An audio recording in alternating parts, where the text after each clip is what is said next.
Thanks for joining us, everybody. Since we got four of you, we'll go back to raising hand process. But questions for Coach Moevao? Start with Justin.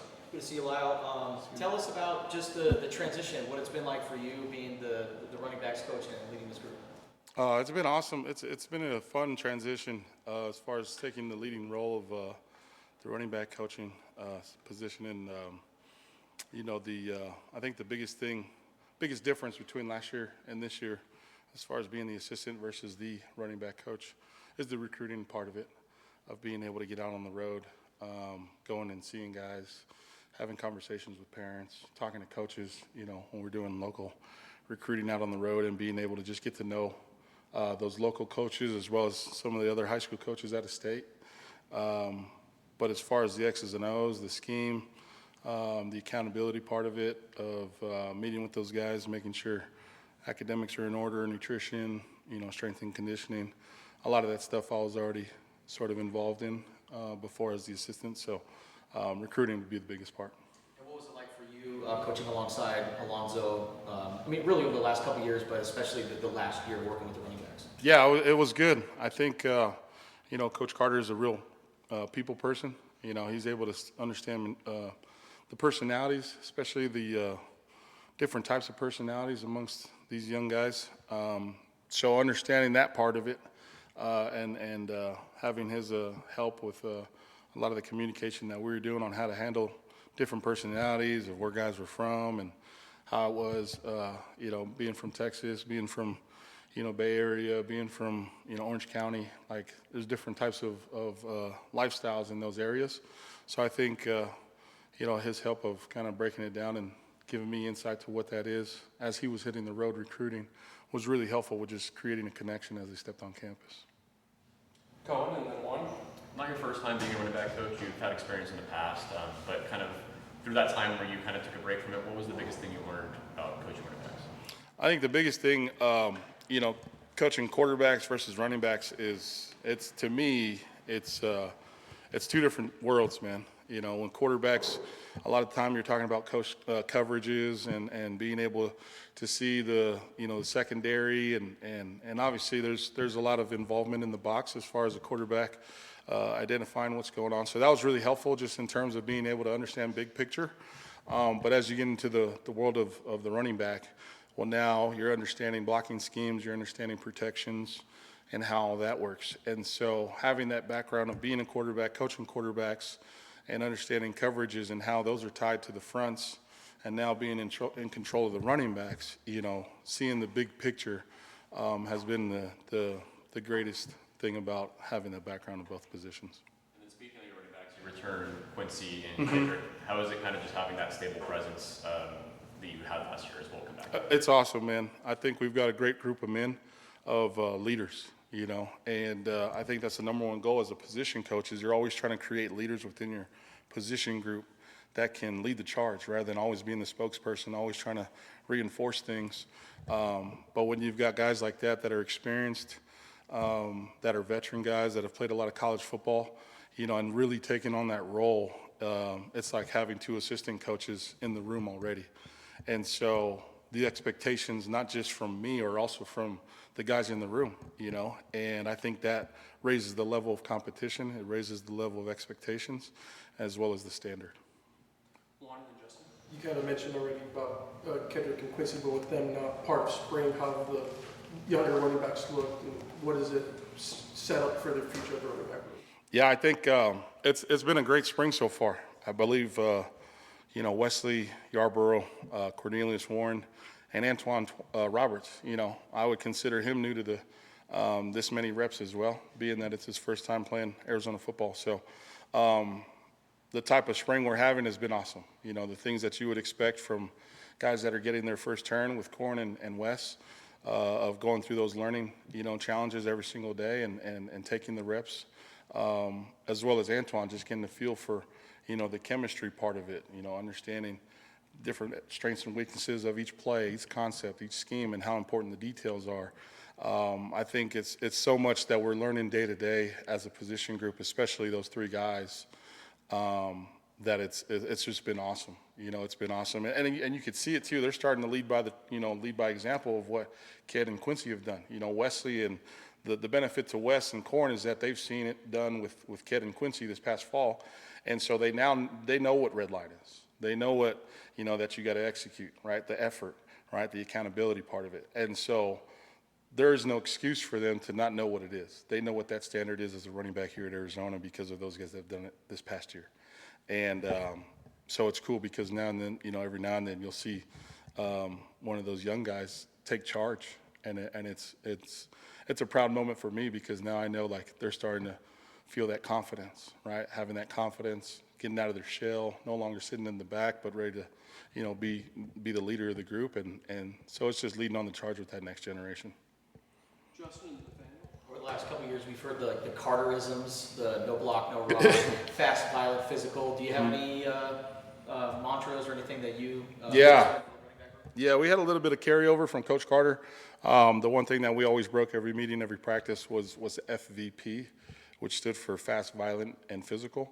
So now this year I've kind of tweaked it to where we'll break on start fast and finish violent.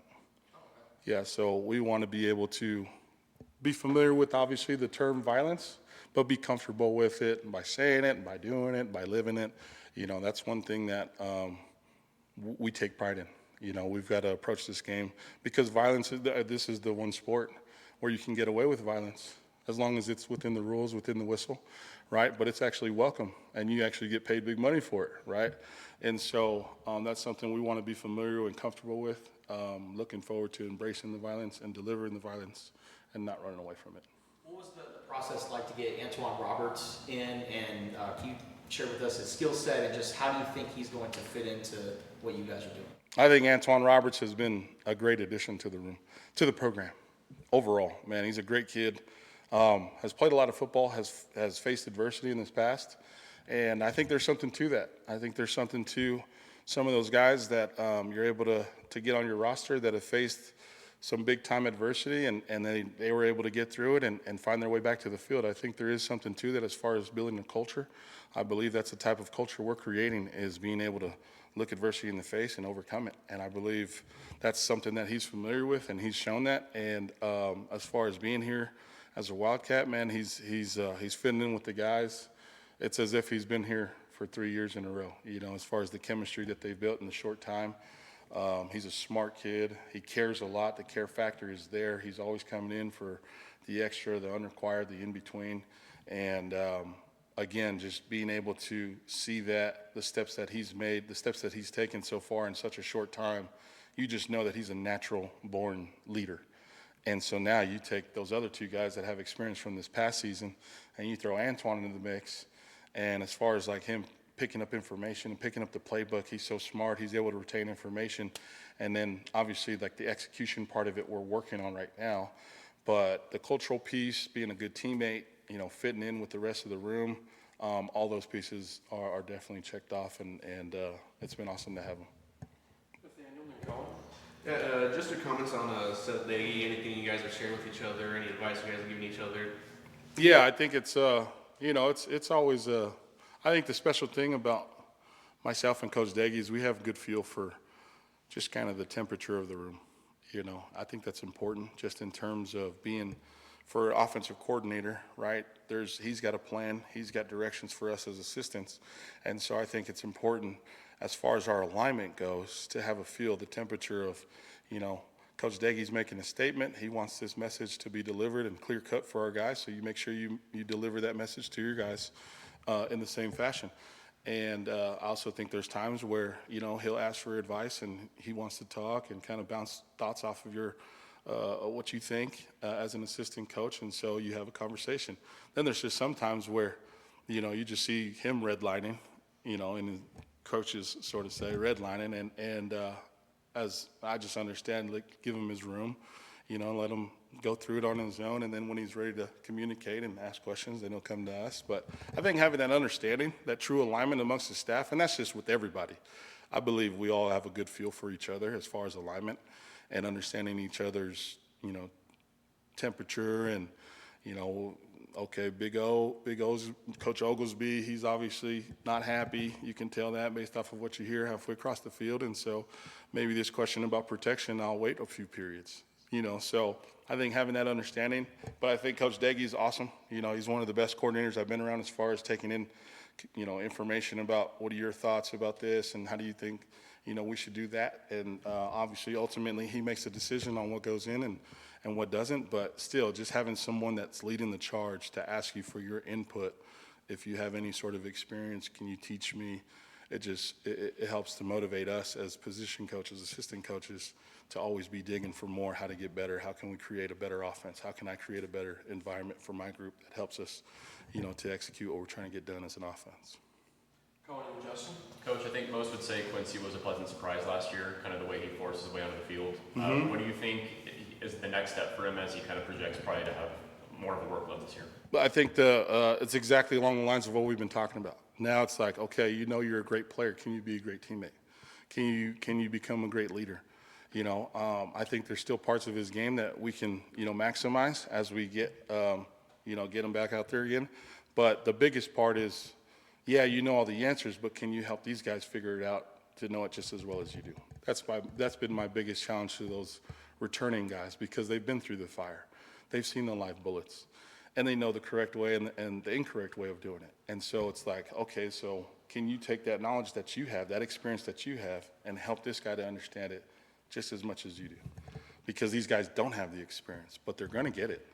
And will they be ready for it? Well, let's try to help, push that thing along as far as we can. We'll finish up with Justin. Seemed like Ked was like Mr. Red Zone last year. What, in your opinion, what makes his skill set perfect for inside the red zone? Why do you think he had so much success? Yeah, I think he's just he obviously, his size, his ability to be able to run through guys is something that's been a part of his identity since high school. I think if you go all the way back to his high school clips, his recruiting tapes, you can see, okay, why you were so highly recruited, the way you were coming out of high school. And to me, just his physical ability to be able to take on that one-on-one, right? You always try to play to the strength of these guys' ability. You never want to put these guys in a position to where it's you're asking a bigger guy to do fly sweep stuff and run the perimeter and all that. Like that doesn't make any sense. So I think naturally he's kind of fit his way into that role as we started to get into more of those situations. And last year we had so much of a three-headed monster, as I used to call it, with the ability to put Quincy, Ked, or Izzy in. But naturally, you can just see as you start to invest more reps in practice, and then you get into game situations like who feels comfortable and who can get it done. So a lot of that stuff is just based off of execution. Is it fair to say the second half of the season you guys started to do better things? Yeah, I think. Why do you think that was? I think it's just you got to be creative. I think, again, credit goes to Coach Daggy, Coach Oglesby, as well as Coach Miller and the rest of the staff of being able to put us in the right position schematically, because we're, just like any other team running late into the country or running late into the season, you start to deal with injuries. You start to deal with guys being nicked up. Like, okay, well, now you don't have a three-headed monster. Now you only got two. Now you only have, two tight ends available. Well, now you got to get creative as far as the scheme part of it. And I think we did a really good job of adjusting in game. I would say that was something that Coach Oglesby, Coach Daggy, Coach Miller, they all did a really good job during halftime of making halftime adjustments and being able to play off of the tendencies that we're seeing from the opposing defense. So I think part of it was that, and then the other part is just driving home, the mentality. I think that's something that you build up now and you face in November and December. You talk about mentality. If that's not something that you're established amongst the whole team, well, you're going to wish you did when your one and your two go down, and now it's down to your third guy. Has he established that same mentality? So I think now is the time to really check to see, are we all in it, or is it just the first group and the second group? And then the more we can create that amongst the whole team, no matter who's in, no matter what play is called, it's the mentality that's going to get us what we want. Awesome. Thank you, guys. Thank you very much. Appreciate you guys. Bear down.